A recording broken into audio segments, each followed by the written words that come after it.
Nagsimula pa kahapon, ang dami ng mga events na nangyari. At alam niyo po, ang pinaka valuable po na aspeto ng 1 billion rising, hindi lang po dito sa Philippines na nakikita naman po natin, napaka-multisectoral, dala-dala po natin ang lahat ng issues ng ating sector. Palakpakan po natin lahat ng ating mga sectors, mga mass-based groups po na nandito. At ang ating pong panawagan for revolution, for truth and accountability, naka-echo po ito sa napakaraming bansa sa buong mundo. Ang aspeto ng 1 billion rising ay ito pong global solidarity. Na tayo ay hindi po nag-iisa sa ating struggle.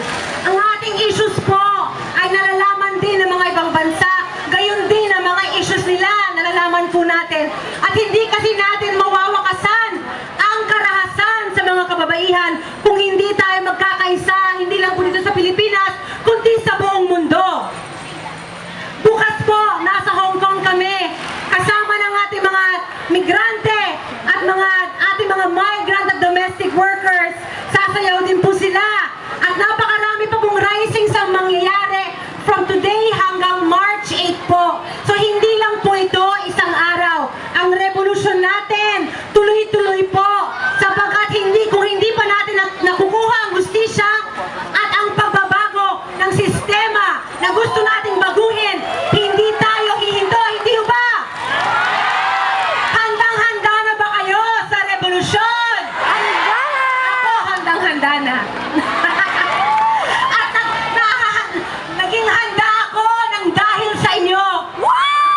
Gusto ko lang gamitin itong platformang ito upang pasalamatan ang lahat ng aking kaibigan sa Gabriela Women's Party, KMU, Migrante at lahat ng mga ibang mga grupo, sapagkat kayo po ang nagturo sa akin, kayo po ang nagdala sa akin sa lahat ng mga komunidad sa buong bansa.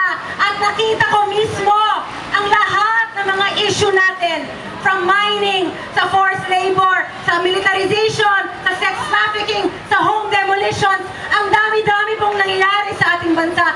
Kaya tayo po ay dapat bumabangon araw-araw, sumasayaw araw-araw, sapagkat magaling tayo sumayaw, di ba?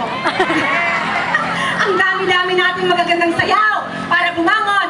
Pero ang gusto ko lang po sabihin ay tayo ay nakikisa, we stand in solidarity, at ang buong global 1 billion rising movement ay nakikiisa din po sa atin. Alam nila, especially sa Estados Unidos, kung ano ang ginagawa ng US dito sa ating bansa. At yan ang nabibigay ng 1 billion rising, kung saan nabibigyan tayo ng platform na isigaw ang lahat ng injustices na dinadala ng United Nations, United States dito sa ating bansa.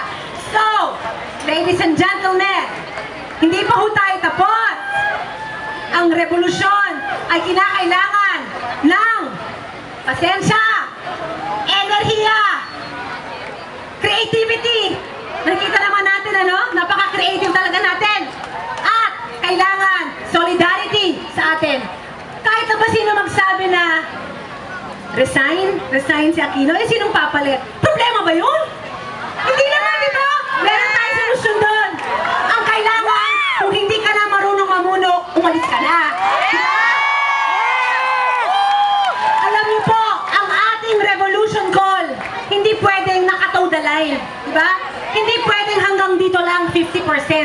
Paano natin iibahin ang ating sistema kung hindi natin papalitan ang mga hindi namumuno ng maayos sa ating bansa? Di ba? So, ako po'y nakikisa sa inyong lahat. Ang 1 billion rising global movement ay nakikisa